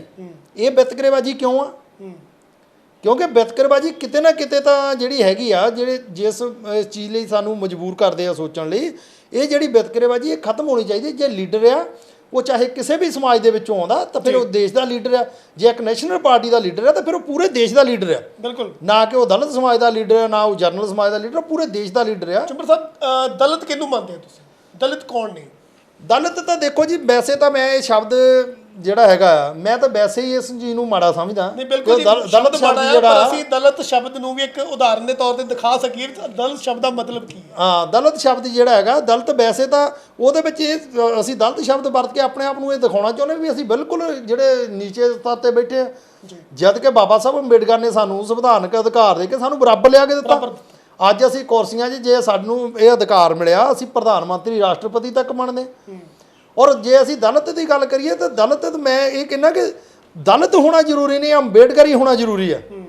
ਕਿਉਂਕਿ ਜੇ ਅੱਜ ਅੰਬੇਡਕਰ ਹੀ ਸਾਡਾ ਦੇਸ਼ ਦਾ ਰਾਸ਼ਟਰਪਤੀ ਹੁੰਦਾ ਤਾਂ ਦੇਸ਼ ਅੱਜ ਇਹਨਾਂ ਹਾਲਾਤਾਂ 'ਚ ਨਾ ਬੈਠਾ ਹੁੰਦਾ। ਬਿਲਕੁਲ, ਉਹਨੂੰ ਪਤਾ ਹੁੰਦਾ ਕਿ ਮੇਰੇ ਹੱਕ ਅਧਿਕਾਰ ਕੀ ਆ, ਮੇਰੇ ਦੇਸ਼ ਦੇ ਲੋਕ ਕਿੱਦਾਂ ਤੜਫਦੇ, ਮੈਂ ਉਹਨਾਂ ਨੂੰ ਅਧਿਕਾਰ ਕਿਸ ਤਰ੍ਹਾਂ ਦੇਣੇ ਆ। ਕਿਉਂਕਿ ਉਹ ਤਾਂ ਉਹਨਾਂ ਦੀ ਪੂਜਾ ਕਰਨ ਜੋਗਾ ਹੀ ਰਹਿ ਗਿਆ। ਉਹ ਤਾਂ ਉਹਨਾਂ ਦੇ ਮੂਹਰੇ ਇੱਦਾਂ ਹੱਥ ਜੋੜ ਕੇ ਖੜ ਜਾਂਦਾ ਵੀ ਜਿੱਦਾਂ ਉਹ ਕਿਸੇ ਮੰਦਿਰ ਦੇ ਮੂਹਰੇ ਮੱਥਾ ਟੇਕਣ ਜਾਂਦਾ। ਇੱਕ ਸੰਵਿਧਾਨਕ ਅਹੁਦਾ ਆ ਰਾਸ਼ਟਰਪਤੀ ਦਾ, ਉਹਦੀ ਪਾਲਣਾ ਜਿਹੜੀ ਉਹ ਸਹੀ ਤਰੀਕੇ ਨਾਲ ਨਹੀਂ ਕਰ ਰਿਹਾ। ਇਹੀ ਆ ਕਾਰਨ ਵੀ ਜੇ ਅੰਬੇਡਕਰ ਹੀ ਹੁੰਦਾ ਤਾਂ ਉਹਨੂੰ ਪਤਾ ਹੁੰਦਾ ਵੀ ਮੇਰੇ ਭਾਈ ਦੇਸ਼ ਦੇ ਲੋਕ ਇੰਨੇ ਦੁਖੀ ਆ, ਮੈਂ ਉਹਨਾਂ ਨੂੰ ਕੁਝ ਦੇਣਾ ਹੈਗਾ, ਜੋ ਮੈਨੂੰ ਸੰਵਿਧਾਨ ਨੇ ਅਧਿਕਾਰ ਦਿੱਤਾ ਮੈਂ ਉਹਦੀ ਵਰਤੋਂ ਕਰਾਂ। ਇਸ ਟਾਈਮ ਕਿਤੇ ਲੱਗਦਾ ਵੀ ਸੰਵਿਧਾਨ ਦੇ ਉੱਤੇ ਪੈਸਾ ਹਾਵੀ ਹੋ ਚੁੱਕਿਆ ਆ, ਪੋਲੀਟੀਕਲ ਪੈਸਾ ਜਿਹੜਾ ਆ ਇਸ ਟਾਈਮ ਸਿਰਫ ਸੰਵਿਧਾਨ ਨੂੰ ਇੱਕ ਖੇਡ ਦੇ ਤੌਰ ਤੇ ਵਰਤ ਰਹੇ ਨੇ ਲੋਕ। ਬਿਲਕੁਲ ਜੀ ਬਿਲਕੁਲ। ਸਿਰਫ ਇਹਨਾਂ ਨੂੰ ਜੋ ਦਰਜਾ ਮਿਲਣਾ ਚਾਹੀਦਾ ਸੀ, ਜੋ ਲੋਕਾਂ ਨੂੰ ਰਾਈਟ ਮਿਲਣੇ ਚਾਹੀਦੇ ਸੀ, ਉਹ ਨਹੀਂ ਮਿਲ ਰਿਹਾ। ਸੰਵਿਧਾਨ ਭਾਜੀ ਮੈਂ ਪਹਿਲੀ ਹੀ ਗੱਲ ਸਟਾਰਟਿੰਗ 'ਚ ਹੀ ਕਹਿ ਦਿੱਤਾ ਵੀ ਸੰਵਿਧਾਨ ਅਜੇ ਤੱਕ ਪੂਰਾ ਲਾਗੂ ਹੀ ਨਹੀਂ ਹੋਇਆ ਜੀ। 70 ਸਾਲ ਹੋ ਗਏ ਦੇਸ਼ ਆਜ਼ਾਦ ਹੋਏ ਨੂੰ। ਮੈਂ ਕਹਿੰਦਾ ਇਹ ਸੰਵਿਧਾਨ ਲਾਗੂ ਕਰ ਦੇਣ, 1 ਮਹੀਨੇ ਦੇ ਵਿੱਚ ਰਿਜ਼ਲਟ ਆ ਜਾਊਗਾ ਦੇਸ਼ ਦੇ ਅੰਦਰ ਵੀ ਸੰਵਿਧਾਨ ਹੈ ਕੀ ਚੀਜ਼ ਆ। ਇਹਨਾਂ ਨੇ ਬਾਰ-ਬਾਰ ਸੋਧਾਂ ਕੀਤੀਆਂ। ਮੈਂ ਕਹਿੰਦਾ ਜੇ ਉਹਦੇ ਵਿੱਚ 100 ਦੇ ਲਗਭਗ ਇਹਨਾਂ ਨੇ ਸੋਧਾਂ ਕੀਤੀਆਂ ਤੇ 1-2 ਸੋਧਾਂ ਇਹ ਵੀ ਕਰ ਦੇਣ ਵੀ ਅਨਪੜ੍ਹ ਜਿਹੜਾ ਵਾ ਉਹ, ਕਿਉਂਕਿ ਜਦੋਂ ਸੰਵਿਧਾਨ ਬਣਿਆ ਸੀ ਉਦੋਂ ਜਿਹੜੇ ਲੋਕ ਸੀਗੇ ਸਾਨੂੰ ਪਿੰਡਾਂ 'ਚ ਨਹੀਂ ਸੀ ਵੜਨ ਦਿੱਤਾ ਜਾਂਦਾ। ਉਦੋਂ ਬਾਬਾ ਸਾਹਿਬ ਅੰਬੇਡਕਰ ਨੇ ਸੰਵਿਧਾਨ ਦੇ ਵਿੱਚ ਰੱਖਿਆ ਸੀ ਕਿ ਸਾਡੇ ਲੋਕ ਜਾਣਗੇ, ਉਹ ਬਰਾਬਰਤਾ ਆਉਣਗੇ ਜੀ। ਔਰ ਜਿਹੜੀ ਰਿਜ਼ਰਵੇਸ਼ਨ ਸੀ ਬਾਬਾ ਸਾਹਿਬ ਅੰਬੇਡਕਰ ਨੇ ਇਸੇ ਕਰਕੇ ਕਿਹਾ ਸੀ ਕਿ ਉਹ 10 ਸਾਲ ਲਈ ਆ, ਉਹ 10 ਸਾਲ ਦੇ ਵਿੱਚ ਇਹਨਾਂ ਲੋਕਾਂ ਨੂੰ ਬਰਾਬਰ ਲੈ ਰਿਜ਼ਰਵੇਸ਼ਨ ਬਿਲਕੁਲ। ਜੇ ਅੱਜ ਤੱਕ ਅਸੀਂ ਸਾਨੂੰ ਬਰਾਬਰ ਤੱਕ ਹੀ ਨਹੀਂ ਆਉਣ ਦਿੱਤਾ ਤੇ ਜਿਹੜੀ ਰਿਜ਼ਰਵੇਸ਼ਨ ਹੈ ਉਹ ਵੀ ਤਾਂ ਫਿਰ ਨਾਲ ਨਾਲ ਚੱਲੂਗੀ। ਬਿਲਕੁਲ। ਤੇ ਇਹ ਤਾਂ ਤੁਸੀਂ ਕਿ ਸਮਝਦੇ ਨਹੀਂ ਵੀ ਜਿਹੜਾ 10 ਸਾਲ ਦਾ ਇੱਕ ਸਾਨੂੰ ਟਾਈਮ ਦਿੱਤਾ ਸੀਗਾ ਵੀ ਡਾਕਟਰ ਸਾਹਿਬ ਬਾਬਾ ਸਾਹਿਬ ਨੇ ਕਿਹਾ ਵੀ ਇਸ ਦੇ ਬਰਾਬਰ ਆਉਣ ਲਈ ਅਸੀਂ 10 ਸਾਲਾਂ ਦੇ ਬਰਾਬਰ ਆ ਜਾਵਾਂਗੇ, ਪਰ ਕਿਤੇ ਨਾ ਕਿਤੇ ਸਾਡੇ ਵਿੱਚ ਵੀ ਤਾਂ ਕਮੀ ਹੈ ਨਾ। ਅਸੀਂ ਬਰਾਬਰ ਆਉਣ ਦੀ ਬਜਾਏ, ਅਸੀਂ ਆਪਣੇ ਹੱਕ ਮੰਗਣ ਦੀ ਬਜਾਏ ਅਸੀਂ 10 ਕਿਲੋ ਆਟੇ 'ਚ 10 ਕਿਲੋ ਕਣਕ ਦੇ ਵਿੱਚ ਫਸ ਜਾਂਦੇ ਹਾਂ। ਇੱਕ ਦਿਹਾੜੀਦਾਰ ਬੰਦਾ 400 ਰੁਪਏ ਦੀ ਦਿਹਾੜੀ ਛੱਡ ਕੇ ਪਹਿਲੇ ਦਿਨ ਕਾਰਡ ਦੇ ਉੱਤੇ ਜਾ ਕੇ ਮੋਹਰ ਲਵਾਉਂਦਾ ਵੀ ਮੈਨੂੰ ਕਾਰਡ ਦੀ ਪਰਚੀ ਦੇ ਦਿਓ ਦਾਣੇ ਦੀ, ਦੂਜੇ ਦਿਨ 400 ਛੱਡ ਕੇ ਉਹ 20 ਰੁਪਏ ਦੀ ਜਿਹੜੀ 100 ਰੁਪਏ ਦੀ ਕਿਲੋ ਕਣਕ ਜਿਹੜੀ 2 ਰੁਪਏ ਕਿਲੋ ਕਣਕ ਲੈਂਦਾ ਜਾ ਕੇ ਲੈਣ ਚੱਲਦਾ, ਮਤਲਬ 1000 ਦਾ ਨੁਕਸਾਨ ਕਰਕੇ ਉਹ 200 ਰੁਪਏ ਦੀ ਕਣਕ ਲੈਂਦਾ। ਇਹ ਕਿੱਥੋਂ ਆਪਾਂ ਉਸ ਚੀਜ਼ ਦੇ ਤੱਕ ਪਹੁੰਚ ਜਾਵਾਂਗੇ? ਮੈਂ ਭਾਜੀ 1 ਹਫ਼ਤਾ ਲਗਭਗ ਪਹਿਲਾਂ ਇੱਕ ਸਟੇਟਮੈਂਟ ਦਿੱਤੀ ਅਖਬਾਰ ਨੂੰ, ਮੇਰੀ ਖਬਰ ਛਪੀ ਸੀ ਜੀ ਵੀ ਪੰਜਾਬ ਦੇ ਲੋਕਾਂ ਨੂੰ ਮੰਗਤੇ ਨਾ ਬਣਾਓ। ਗੁਰੂਆਂ ਦੀ ਧਰਤੀ ਆ ਇਹ, ਬਿਲਕੁਲ। ਇਹਨਾਂ ਲੋਕਾਂ ਨੂੰ ਮੰਗਤੇ ਨਾ ਬਣਾਓ। ਸੰਵਿਧਾਨਕ ਹਿਸਾਬ ਦੇ ਨਾਲ ਜਾ ਕੇ ਜਿਹੜੇ ਪੜ੍ਹੇ ਲਿਖੇ ਸਾਡੇ ਨੌਜਵਾਨ ਵਰਗ ਆ, ਉਹ ਆਵਾਰਾ ਵਿਹਲਾ ਤੁਰਿਆ ਫਿਰਦਾ, ਉਹ ਤੁਹਾਡੀਆਂ ਸਰਕਾਰ ਦੀਆਂ ਮਿਹਨਤਾਂ ਕਰਦਾ ਕਿ ਮੈਨੂੰ ਨੌਕਰੀ ਦਿੱਤੀ ਜਾਵੇ। ਬਿਲਕੁਲ ਜੀ। ਜੇ ਉਹਨਾਂ ਨੂੰ ਤੁਸੀਂ ਨੌਕਰੀ ਦਿਓ, ਜੇ ਇਹਦੇ ਘਰ ਦੇ ਵਿੱਚ 70,000 80,000 ਰੁਪਇਆ ਮਹੀਨੇ ਦਾ ਆਵੇਗਾ ਤਾਂ ਉਹਨੂੰ ਜਿਹੜੀ ਆ 30 ਕਿਲੋ ਕਣਕ ਦਿੰਦੇ ਹੋ ਜਾਂ ਫ੍ਰੀ ਬਿਜਲੀ ਦੀ ਗੱਲ ਕਰਦੇ ਹੋ, ਇਹ ਲੈਣ ਦੀ ਕੋਈ ਲੋੜ ਨਹੀਂ ਹੈ। ਜਿਹਦੇ ਘਰ 'ਚ 70-80,000 ਰੁਪਇਆ ਆਵੇਗਾ ਉਹ ਬਿੱਲ ਵੀ ਤਾਰ ਦੇਵੇਗਾ, ਉਹ ਕਣਕ ਵੀ ਲੈ ਲਵੇਗਾ, ਕਿਉਂਕਿ ਸਰਕਾਰਾਂ ਨੇ ਇਹ ਕੰਮ ਕਰਨਾ ਨਹੀਂ। ਸਰਕਾਰਾਂ ਨੇ ਪਹਿਲੀ ਗੱਲ ਤਾਂ ਜਿਹੜੀ ਐਜੂਕੇਸ਼ਨ ਹੈ ਉਹਨੂੰ ਖਤਮ ਕੀਤਾ। ਜਦੋਂ ਅਸੀਂ ਹੁਣ ਸਾਡਾ ਜਿਹੜਾ ਪੜ੍ਹਾਈ ਆ, ਦੇਖੋ ਕਰੋਨਾ ਮਹਾਮਾਰੀ ਨੂੰ ਇਹਨਾਂ ਨੇ ਇੱਕ ਬਹਾਨਾ ਬਣਾ ਕੇ ਲਗਭਗ 2 ਸਾਲ ਦਾ ਸਮਾਂ ਹੋ ਚੱਲਿਆ, ਹਜੇ ਤੱਕ ਸਕੂਲ ਨਹੀਂ ਖੋਲੇ। ਠੇਕੇ ਜਦੋਂ ਭਰ ਬਿਮਾਰੀ ਸੀ ਉਦੋਂ ਵੀ ਖੋਲ ਦਿੱਤੇ ਗਏ। ਕੀ ਗੱਲ ਕਰੋਨਾ ਸਕੂਲਾਂ ਦੇ ਵਿੱਚ ਹੀ ਆਉਂਦਾ? ਸਕੂਲਾਂ 'ਚੋਂ ਰੈਵਨਿਊ ਨਹੀਂ ਨਾ ਆ ਰਿਹਾ ਸਰਕਾਰ ਨੂੰ, ਤਾਂ ਕਰਕੇ ਜੇ ਸਕੂਲਾਂ 'ਚੋਂ ਰੈਵਨਿਊ ਆਉਂਦਾ ਹੁੰਦਾ ਸਕੂਲ ਵੀ ਖੁੱਲ ਜਾਂਦੇ। ਨਹੀਂ ਰੈਵਨਿਊ ਨਹੀਂ ਭਾਜੀ, ਸਰਕਾਰ ਚੱਲ ਹੀ ਇਸ ਪਾਸੇ ਨੂੰ ਰਹੀ ਵੀ ਜਿਹੜੀ ਸਿੱਖਿਆ ਉਹਨੂੰ ਬਿਲਕੁਲ ਬੰਦ ਕਰ ਦਿਓ। ਜਦੋਂ ਬੰਦ ਹੋ ਜੂਗੀ, ਜਿਹੜੀ ਹੁਣ ਨੌਜਵਾਨ ਪੀੜ੍ਹੀ ਆ, ਜਿਹਨੇ ਹੁਣ 2 ਸਾਲ ਬੱਚਾ ਘਰੇ ਬੈਠ ਗਿਆ, ਉਹਦਾ ਹੁਣ ਪੜ੍ਹਨ ਨੂੰ ਮੁੜ ਕੇ ਜੀ ਨਹੀਂ ਕਰਨਾ। ਅੱਗੇ ਪਹਿਲਾਂ ਸਰਕਾਰ ਨੇ ਕਹਿ ਦਿੱਤਾ 8ਵੀਂ ਤੱਕ ਬੱਚਾ ਫੇਲ ਹੀ ਨਹੀਂ ਕਰਨਾ ਜੀ, ਚਾਹੇ ਉਹਨੂੰ ਕੱਖ ਆਵੇ ਨਾ ਆਵੇ। ਤਾਂ 9ਵੀਂ 'ਚ ਜਾ ਕੇ ਜਦੋਂ ਉਹਨੂੰ ਕੱਖ ਨਹੀਂ ਆਉਣਾ, ਨਿਆਣੇ ਸਕੂਲੇ ਜਾਣਾ ਹੀ ਨਹੀਂ, ਉਹ ਮੁੜ ਕੇ ਘਰ ਬੈਠੇਗਾ। ਜ਼ਬਰਦਸਤ ਸਰਕਾਰਾਂ ਸੰਵਿਧਾਨ ਦੇ ਖਿਲਾਫ ਚੀਜ਼ਾਂ ਕਰ ਜਾਂਦੀਆਂ ਨੇ। ਇੱਕ ਆਮ ਬੰਦਾ ਜੇ ਸੰਵਿਧਾਨ ਦੇ ਬਾਰੇ ਬੋਲ ਜਾਂਦਾ ਤੇ ਉਹਦੇ ਵਾਸਤੇ ਪ੍ਰੋਬਲਮ ਹੋ ਜਾਂਦੀ ਹੈ, ਤੇ ਜੇ ਸਰਕਾਰਾਂ ਬੋਲਣ ਸੰਵਿਧਾਨ ਦੇ ਬਾਰੇ ਕਿਸੇ ਨੇ ਵੀ ਉਹਨਾਂ ਨੂੰ ਕਿੰਦੂ ਪਰੰਤੂ ਨਹੀਂ ਕਰਦਾ। ਆਖਿਰ ਕਿਉਂ ਨਹੀਂ? ਇੱਕ ਦੇਖੋ ਪਤਾ ਗਿਆ, ਜੇ ਸਰਕਾਰ ਵੀ ਸੰਵਿਧਾਨ ਦੇ ਖਿਲਾਫ ਕੋਈ ਕੰਮ ਕਰਦੀ ਆ, ਔਰ ਤੁਸੀਂ ਦੇਖ ਲਓ ਜਿੰਨਾ ਕੋਈ ਤਸ਼ੱਦਦ ਹੁੰਦਾ, ਕਿਸੇ ਤੇ ਜ਼ਬਰ ਜ਼ੁਲਮ ਹੁੰਦਾ, ਪੰਜਾਬ ਦੇ ਅੰਦਰ ਕਿਤੇ ਵੀ ਕੋਈ ਕੰਮ ਹੁੰਦਾ, ਕਿਤੇ ਧਰਨਾ ਮੁਜ਼ਾਹਰਾ ਹੁੰਦਾ, ਤਾਂ ਮੈਨੂੰ ਨਹੀਂ ਲੱਗਦਾ ਕਿ ਬਹੁਜਨ ਸਮਾਜ ਪਾਰਟੀ ਤੋਂ ਬਿਨਾਂ ਕੋਈ ਰੋਡ ਦੇ ਉੱਤੇ ਆਉਂਦਾ। ਚਾਹੇ ਉਹ ਕਿਸੇ ਰਹਿਬਰ ਦਾ ਅਪਮਾਨ ਹੋਵੇ, ਚਾਹੇ ਉਹ ਸੰਵਿਧਾਨ ਦਾ ਹੋਵੇ, ਚਾਹੇ ਸਰਕਾਰ ਦਾ ਕੋਈ ਗਲਤ ਰਵੱਈਆ ਹੋਵੇ। ਜੇ ਹੁਣ ਮੰਨ ਲਓ ਸਰਕਾਰ ਕਿਸਾਨਾਂ ਦੇ ਅੰਦੋਲਨ ਦੇ ਵਿੱਚ ਗੱਲ ਕਰਦੀ ਆ, ਤਾਂ ਬਹੁਜਨ ਸਮਾਜ ਪਾਰਟੀ ਪਹਿਲੇ ਦਿਨ ਤੋਂ ਹੀ ਕਿਸਾਨ ਅੰਦੋਲਨ ਦੇ ਜਿਹੜੀ ਉਹ ਹੱਕ ਦੇ ਵਿੱਚ ਉਤਰੀ ਹੋਈ ਹੈ। ਜਿਹੜੇ ਮਗਰਮੱਛ ਦੇ ਅੱਸੂ ਬਹਾਉਂਦੇ ਸੀ ਕੈਪਟਨ ਅਮਰਿੰਦਰ ਸਿੰਘ ਵਰਗੇ, ਅੱਜ ਇਹ ਕਿਸਾਨਾਂ ਦੇ ਉੱਤੇ ਪਰਚੇ ਦੇਣ ਡਏ। ਔਰ ਇੱਕ ਬੇਨਤੀ ਮੈਂ ਤੁਹਾਡੇ ਰਾਹੀਂ ਜ਼ਰੂਰ ਕਿਸਾਨ ਜਿਹੜੇ ਨੇਤਾ ਨੇ ਉਹਨਾਂ ਨੂੰ ਇੱਕ ਬੇਨਤੀ ਜ਼ਰੂਰ ਕਰ ਦੂੰਗਾ ਕਿ ਕਿਸਾਨ ਅੰਦੋਲਨ ਨੂੰ ਉਹ ਇੱਕ ਵਧੀਆ ਨਿਗਾਹ ਦੇ ਨਾਲ ਦੇਖਣ, ਕਿਉਂਕਿ ਕਿਸਾਨ ਅੰਦੋਲਨ ਦੇ ਵਿੱਚ ਇਸ ਵੇਲੇ ਕੀ ਹੋ ਰਿਹਾ, ਜਿਹੜੇ ਜਿੱਥੇ ਕਿਤੇ ਆਮ ਆਦਮੀ ਪਾਰਟੀ ਵਾਲੇ ਜਾਂਦੇ ਆ, ਉੱਥੇ ਕਾਂਗਰਸੀ ਝੰਡੇ ਚੱਕ ਕੇ ਕਿਸਾਨ ਬਣ ਕੇ ਉਹਨਾਂ ਦਾ ਵਿਰੋਧ ਕਰਨਾ ਸ਼ੁਰੂ ਕਰ ਦਿੰਦੇ। ਔਰ ਜਿੱਥੇ ਕਾਂਗਰਸੀ ਆਉਂਦੇ ਉੱਥੇ ਆਮ ਆਦਮੀ ਪਾਰਟੀ ਵਾਲੇ ਜਿਹੜੇ ਕਿਸਾਨੀ ਝੰਡੇ ਚੱਕ ਕੇ ਉਹਨਾਂ ਦਾ ਵਿਰੋਧ ਕਰਨਾ ਸ਼ੁਰੂ ਕਰ ਦਿੰਦੇ। ਉਹਦੇ ਨਾਲ ਜਿਹੜਾ ਕਿਸਾਨੀ ਅੰਦੋਲਨ ਉਹ ਬਦਨਾਮ ਹੋ ਰਿਹਾ। ਜਦ ਕਿ ਜਿਹੜਾ ਕਿਸਾਨੀ ਅੰਦੋਲਨ ਦਾ ਵਿਰੋਧ ਹੈਗਾ ਆ, ਉਹ ਤਾਂ ਇਹ ਆ ਕਿ ਬੀਜੇਪੀ ਸਰਕਾਰ ਨੇ ਜਿਹੜਾ ਸਾਡੇ ਨਾਲ ਕੀਤਾ, ਇਹ ਸਾਡੀ ਜਿਹੜੀ ਸਿਆਸਤ, ਗੰਦੀ ਸਿਆਸਤ ਆ, ਉਹ ਅੰਦੋਲਨ ਨੂੰ ਜਿਹੜਾ ਉਹ ਬਿਲਕੁਲ ਬਦਨਾਮ ਕਰ ਰਹੀ। ਤੁਹਾਨੂੰ ਲੱਗਦਾ ਵੀ ਸਰਕਾਰਾਂ, ਤੁਸੀਂ ਕਹਿੰਦੇ ਸਰਕਾਰਾਂ ਜਦੋਂ ਕਰਦੀਆਂ ਨੇ ਅਸੀਂ ਉਹਦੇ ਖਿਲਾਫ ਖੜਦੇ ਹਾਂ, ਖਿਲਾਫ ਧਰਨੇ ਮੁਜ਼ਾਹਰੇ ਹੁੰਦੇ ਨੇ, ਟੀਚਰ ਨੂੰ ਕੁੱਟਣਾ ਸੰਵਿਧਾਨ ਦੇ ਵਿੱਚ ਆਉਂਦਾ ਜਾਂ ਸੰਵਿਧਾਨ ਦੇ ਬਾਹਰ ਆਉਂਦਾ? ਬਿਲਕੁਲ ਜੀ, ਸੰਵਿਧਾਨ ਗੈਰ ਸੰਵਿਧਾਨਕ। ਕਿਸਾਨਾਂ ਦੇ ਜਿਹੜੇ ਆਪਣੇ ਉਹਨਾਂ ਦੇ ਮੁੱਦੇ ਸੀ ਉਹਨਾਂ ਨੂੰ ਛੱਡ ਕੇ ਦੂਸਰੇ ਪਾਸੇ ਆਉਣਾ ਰਾਈਟ ਹੈ? ਜਿੰਨੇ ਵੀ ਲੋਕ ਆਪਣੇ ਹੱਕਾਂ ਦੇ ਲਈ ਲੜਦੇ ਨੇ, ਆਪਾਂ ਦੇ ਹੱਕਾਂ ਲਈ ਖੜਦੇ ਨੇ, ਕੀ ਇਹ ਸੰਵਿਧਾਨ ਦੇ ਖਿਲਾਫ ਇਹ ਚੀਜ਼ਾਂ ਸੰਵਿਧਾਨ ਦੇ ਅੰਦਰ 'ਚ ਲਿਖੀਆਂ ਹੋਈਆਂ ਨੇ? ਦੇਖੋ ਜਿਹੜਾ ਕੋਈ ਵੀ ਅਸੀਂ ਰੋਸ ਮੁਜ਼ਾਹਰਾ ਕਰਨਾ ਉਹ ਸਾਨੂੰ ਸੰਵਿਧਾਨਕ ਅਧਿਕਾਰ ਹੈ। ਜਿਹੜਾ ਟੀਚਰਾਂ ਨੂੰ ਕੁੱਟਣਾ ਸਰਕਾਰ ਵੱਲੋਂ, ਇਹ ਸੰਵਿਧਾਨ ਨਹੀਂ ਕਹਿੰਦਾ, ਇਹ ਸਰਕਾਰਾਂ ਦਾ ਤਾਨਾਸ਼ਾਹੀ ਰਵੱਈਆ। ਜਿਹੜਾ ਉੱਠਿਆ ਵਿਰੋਧ ਹੈ ਉਹਨੂੰ ਨੱਪਣ ਦੀ ਜਿਹੜੀ ਕੋਸ਼ਿਸ਼ ਹੁੰਦੀ ਆ ਜੀ। ਔਰ ਰਹੀ ਗੱਲ ਜਿਹੜੀ ਆ ਸਰਕਾਰਾਂ ਆ ਉਹ ਆਪਣੇ ਆਪਣੇ ਹਿਸਾਬ ਦੇ ਨਾਲ ਚਲਾਉਂਦੀਆਂ ਜੀ। ਮੈਂ ਤੁਹਾਨੂੰ ਪਹਿਲਾਂ ਹੀ ਜਿਹੜੀ ਆਸ਼ੂ ਭੂਸ਼ਣ ਮੰਤਰੀ ਦਾ ਪਹਿਲਾਂ ਦੱਸ ਕੇ ਹਟਿਆ ਵੀ ਜੇ ਉਹ ਸਿੱਧਾ ਚੈਲੰਜ ਇੱਕ ਸੰਵਿਧਾਨਕ ਅਹੁਦੇ ਤੇ ਬੈਠੇ ਡੀਐਸਪੀ ਨੂੰ ਕਹਿੰਦਾ ਜਾਂ ਹਾਈ ਕੋਰਟ ਨੂੰ ਕਹਿੰਦੇ ਮੈਨੂੰ ਮੰਤਰੀ ਨਹੀਂ ਕੰਮ ਕਰਨ ਦਿੰਦਾ, ਤਾਂ ਸਾਨੂੰ ਤਾਂ ਸਰਕਾਰ ਦੀ ਮਨਸ਼ਾ ਜਿਹੜੀ ਸਾਫ਼ ਹੀ ਦੱਸਦੀ ਨਾ। ਇਹ ਤਾਂ ਸਾਨੂੰ ਵੀ ਦੇਖਣਾ ਪੈਣਾ ਵੀ ਵੋਟਾਂ ਦੇ ਵਿੱਚ ਅਸੀਂ ਗੁੰਡਿਆਂ ਨੂੰ ਵੋਟ ਪਾਉਣੀ ਹੈ ਜਾਂ ਕਿ ਅਸੀਂ ਚੰਗੇ ਛਵੀ ਵਾਲੇ। ਬਿਲਕੁਲ ਜੀ, ਬਿਲਕੁਲ ਬਿਲਕੁਲ। ਤੇ ਅਸੀਂ ਉਧਰ ਬਾਈ ਹੁਣਾਂ ਨਾਲ ਵੀ ਇੱਕ ਦੋ ਗੱਲਾਂ ਬਾਤਾਂ ਕਰ ਲਈਏ, ਕੋਈ ਸਮਾਂ ਚਾਹੀਦਾ ਨਹੀਂ, ਸਮਾਂ ਸਾਡਾ ਜ਼ਿਆਦਾ ਓਵਰ ਹੋ ਜਾਂਦਾ ਆ। ਤੇ ਬਾਈ ਜੀ ਮੰਨਦੇ ਹੋ ਵੀ ਜੋ ਅੱਜ ਗੱਲਾਂ ਸੰਵਿਧਾਨ ਦੇ ਬਾਰੇ ਹੋਈਆਂ ਨੇ ਵਾਕਈ ਅਮੈਂਡਮੈਂਟ ਹੋਣੀ ਚਾਹੀਦੀ ਹੈ ਸੰਵਿਧਾਨ ਦੇ ਵਿੱਚ? ਬਿਲਕੁਲ ਜੀ, ਮੈਂ ਬਿਲਕੁਲ ਸਹਿਮਤ ਹਾਂ ਅਨਮੋਲ ਗਗਨ ਦੇ ਨਾਲ ਜੀ ਕਿ ਜੋ ਉਹਨੇ ਮੁੱਦੇ ਚੱਕੇ ਬਿਲਕੁਲ ਸਹੀ ਸੀ, ਪਰ ਉਹ ਕਿਤੇ ਨਾ ਕਿਤੇ ਭੱਟ ਗਈ। ਉਹਦੇ ਮੁੱਦੇ ਬਿਲਕੁਲ ਰਾਈਟ ਸੀ। ਜਿਹੜੇ ਲੋਕ ਘੱਟ ਪੜ੍ਹੇ ਆ, ਜਿਹੜੇ ਲੋਕ ਮੈਟ੍ਰਿਕ ਤੱਕ ਨਹੀਂ ਕੀਤੀ, ਉਹਨਾਂ ਨੂੰ ਮੰਤਰੀ ਦਾ ਕੀ, ਉਹਨਾਂ ਨੂੰ ਐਮਐਲਏ ਦੀ ਟਿਕਟ ਵੀ ਨਹੀਂ ਮਿਲਣੀ ਚਾਹੀਦੀ। ਬਿਲਕੁਲ ਬਿਲਕੁਲ ਰਾਈਟ ਆ। ਬਾਕੀ ਮੈਂ ਗੱਲ ਕਰਾਂ ਸੰਵਿਧਾਨ ਦੀ, ਜਿਹੜੇ ਬਾਬਾ ਸਾਹਿਬ ਨੇ ਸੰਵਿਧਾਨ ਲਿਖਿਆ ਨਾ, ਤੁਸੀਂ ਦੇਖੋ ਆਪਣੇ ਮੁਲਕ ਦੇ ਵਿੱਚ 13 ਤੋਂ ਵੱਧ ਭਾਸ਼ਾ ਆ ਜੀ। ਔਰ 13 ਤੋਂ ਵੱਧ ਭਾਸ਼ਾ ਨੂੰ ਪਹਿਲਾਂ ਆਪ ਪੜ੍ਹਨਾ, ਆਪਾਂ ਨੂੰ ਇੱਕ ਤੋਂ ਵੱਧ ਭਾਸ਼ਾ ਨਹੀਂ ਆਉਂਦੀ, 2 ਆਉਣਗੀਆਂ 3 ਆਉਣਗੀਆਂ। ਉਹਨਾਂ 13 ਤੋਂ ਵੱਧ ਭਾਸ਼ਾ ਨੂੰ ਸਟੱਡੀ ਕੀਤਾ। ਫਿਰ ਰਿਆਸਤਾਂ ਸੀ ਉਸ ਵੇਲੇ, ਉਹ ਸਾਰੀਆਂ ਰਿਆਸਤਾਂ ਨੂੰ ਇਕੱਠੇ ਕਰਕੇ ਕਿੱਦਾਂ ਸੰਵਿਧਾਨ ਬਣਾਉਣਾ, ਸਭ ਤੋਂ ਔਖਾ ਸੰਵਿਧਾਨ ਆਪਣੇ ਇੰਡੀਆ ਦਾ ਆ। ਬਿਲਕੁਲ। ਜਿਹਨੂੰ ਔਖਾ ਇੰਨਾ ਬਣਾ ਕੇ ਫਿਰ ਇਕੱਲੇ ਵਰਗ ਦੀ ਉਹ ਵਿਊ ਲੈਣੇ, ਉਹਨਾਂ ਦੀ ਸੋਚ, ਉਹਨਾਂ ਦਾ ਰਹਿਣ ਸਹਿਣ, ਹਰ ਵਰਗ ਨੂੰ ਟੱਚ ਕਰਕੇ ਉਹਨਾਂ ਨੇ ਹਰ ਵਰਗ ਨੂੰ ਸਹੂਲਤ ਦਿੱਤੀ ਆ, ਨਾ ਕਿ ਇਕੱਲੇ ਐਸਸੀ ਵਰਗ ਨੂੰ। ਭਾਈ ਜੀ ਅੰਬੇਡਕਰ ਸਾਹਿਬ ਨੇ ਆਪਾਂ ਨੂੰ ਸੰਵਿਧਾਨ ਦਿੱਤਾ ਜੀ। ਆਪਾਂ ਅੰਬੇਡਕਰ ਸਾਹਿਬ ਨੂੰ ਹੁਣ ਤੱਕ ਕੀ ਦਿੱਤਾ? ਦੇਖੋ ਇਹ ਤਾਂ 70 ਸਾਲ ਤੋਂ ਜਿਹੜੀਆਂ ਸਰਕਾਰਾਂ ਬਣੀਆਂ ਮੌਕੇ 'ਤੇ, ਇਹ ਤਾਂ ਉਹਨਾਂ 'ਤੇ ਡਿਪੈਂਡ ਕਰਦਾ ਵੀ ਸਾਡਾ ਕੰਮ ਵੋਟ ਪਾਉਣਾ ਆਇਆ ਸੀ ਆਮ ਨਾਗਰਿਕ ਦਾ। ਜਿਹੜੇ ਐਮਐਲਏ ਐਮਪੀ ਚੁਣ ਕੇ ਜਾਂਦੇ ਉਹ ਸਰਕਾਰ ਬਣਾਉਂਦੇ ਆ। ਸਰਕਾਰਾਂ ਦੀ ਪੂਰੀ ਜ਼ਿੰਮੇਵਾਰੀ ਬਣਦੀ ਆ ਕਿ ਸੰਵਿਧਾਨ ਨੂੰ ਇਨ ਬਿਨ ਲਾਗੂ ਕਰਨ, ਪਰ 70 ਸਾਲਾਂ ਵਿੱਚ ਅੱਜ ਤੱਕ ਸੰਵਿਧਾਨ ਨਹੀਂ ਲਾਗੂ ਹੋਇਆ। ਤੇ ਅਸੀਂ ਬੇਨਤੀ ਕਰਦੇ ਹਾਂ ਕਿ ਇਹੋ ਜਿਹੀਆਂ ਸਰਕਾਰਾਂ ਨੂੰ ਦੁਬਾਰਾ ਵੋਟ ਨਾ ਪਾਈ ਜਾਵੇ। ਔਰ ਪੜ੍ਹਿਆ ਲਿਖਿਆ ਵਰਗ ਜਿਹੜਾ ਸਾਡਾ +2 ਕਰਕੇ ਬਾਹਰ ਨੂੰ ਤੁਰਿਆ ਜਾਂਦਾ, ਉਹਨਾਂ ਨੂੰ ਬੇਨਤੀ ਹੈ ਕਿ ਆਪਣੇ ਪਰਿਵਾਰਾਂ ਨੂੰ ਆ ਕੇ ਇੱਥੇ ਸਮਝਾਉਣ, ਜਾਂ ਕਿਸੇ ਨਾ ਕਿਸੇ ਤਰ੍ਹਾਂ ਜਿੱਦਾਂ ਹੁਣ ਇਲੈਕਸ਼ਨ ਆਉਂਦੇ ਆ, ਵੱਡੇ ਪੱਧਰ 'ਤੇ ਇਹਨਾਂ ਵਰਗ ਦਾ ਯੋਗਦਾਨ ਹੁੰਦਾ ਇੱਥੇ ਆ ਕੇ। ਉਹ ਉਸੇ ਪਾਰਟੀ ਨੂੰ ਸਪੋਰਟ ਕਰਦੇ ਆ, ਜਿਹੜੇ ਖਾਸ ਕਰਕੇ ਮੈਂ ਹੁਣ ਕਹਿਣਾ ਨਹੀਂ ਚਾਹੁੰਦਾ ਕਿ ਪੰਜਾਬ ਦੇ ਵਿੱਚ ਜੱਟ ਭਾਈਚਾਰਾ ਉਹਨੂੰ ਸਪੋਰਟ ਕਰਦੇ। ਕਿਉਂ? ਸਾਡੇ ਇੱਕ ਸ਼ਾਹਕੋਟ ਹਲਕੇ ਦੀ ਤੁਹਾਨੂੰ ਮੈਂ ਮਿਸਾਲ ਦੇ ਦਿੰਦਾ ਜੀ, ਆਪਣੇ ਬਿਲਕੁਲ ਨਕੋਦਰ ਦੇ ਲਾਗੇ ਆ, 50,000 ਤੋਂ ਵੱਧ ਵੋਟ ਉੱਥੇ ਬਾਲਮੀਕੀ ਭਾਈਚਾਰੇ ਦੀ ਆ। ਅੱਜ ਤੱਕ ਉੱਥੇ ਕਦੇ ਬਾਲਮੀਕੀ ਭਾਈਚਾਰੇ ਨੇ ਇਲੈਕਸ਼ਨ ਨਹੀਂ ਲੜਿਆ। 30,000 ਵੋਟ ਜੱਟਾਂ ਦੀ, 30,000 ਵੋਟ ਕਬੂਆਂ ਦੀ, 20,000 ਵੋਟ ਰਾਜ ਸਿੱਖਾਂ ਦੀ। ਕਿਉਂ? ਕਿਉਂਕਿ ਉੱਥੇ ਜੇ 30,000 ਵੋਟ ਜੱਟ ਭਾਈਚਾਰੇ ਦੀ ਆ, ਕਿਉਂ ਜੱਟ ਹੀ ਕਿਉਂ ਲੜਨ, ਬਾਲਮੀਕੀ ਭਾਈਚਾਰੇ ਨਹੀਂ ਨੁਮਾਇੰਦਗੀ ਨਹੀਂ ਦਿੱਤੀ ਜਾ ਸਕਦੀ, ਕਿਉਂਕਿ ਉਹ ਜਨਰਲ ਸੀਟ ਆ। ਇਸ ਤਰ੍ਹਾਂ ਸਾਡੇ ਲੋਕ ਅੱਗੇ ਆਉਣ ਤੋਂ ਥੋੜ੍ਹਾ ਜਿਹਾ ਕਤਰਾ ਜਾਂਦੇ ਆ। ਜਿੱਦਣ ਇਹਨਾਂ ਨੇ ਆਪਣੇ ਇਹਨਾਂ ਮਨੂਵਾਦੀ ਸਰਕਾਰਾਂ ਤੋਂ ਬਾਗੀ ਹੋ ਕੇ ਝੰਡਾ ਚੱਕ ਲਿਆ, ਮੈਂ ਯਕੀਨ ਦਵਾਉਣਾ ਇਨ ਬਿਨ ਸੰਵਿਧਾਨ ਲਾਗੂ ਹੋਊਗਾ ਔਰ ਸਾਰੀਆਂ ਜਿਹੜੀਆਂ 101 ਸੋਧਾਂ ਕੀਤੀਆਂ ਗਈਆਂ ਔਰ ਬਿਲਕੁਲ ਸਹੀ ਤਰੀਕੇ ਨਾਲ ਲਾਗੂ ਹੋਣਗੀਆਂ। ਜੀ ਉਹੀ ਗੱਲ ਕਰਦੇ ਨਾ ਵੀ ਸਾਡੇ ਕੋਲ ਜਿਹੜੇ ਰਾਈਟ ਨੇ ਸੰਵਿਧਾਨ ਦੇ ਅਕੋਰਡਿੰਗ ਟੂ ਸਾਨੂੰ ਜਿਹੜੇ ਸੰਵਿਧਾਨ ਮਿਲੇ ਹੋਏ ਨੇ, ਅਸੀਂ ਉਸੇ ਤਾਂ ਲੜਦੇ ਨਹੀਂ।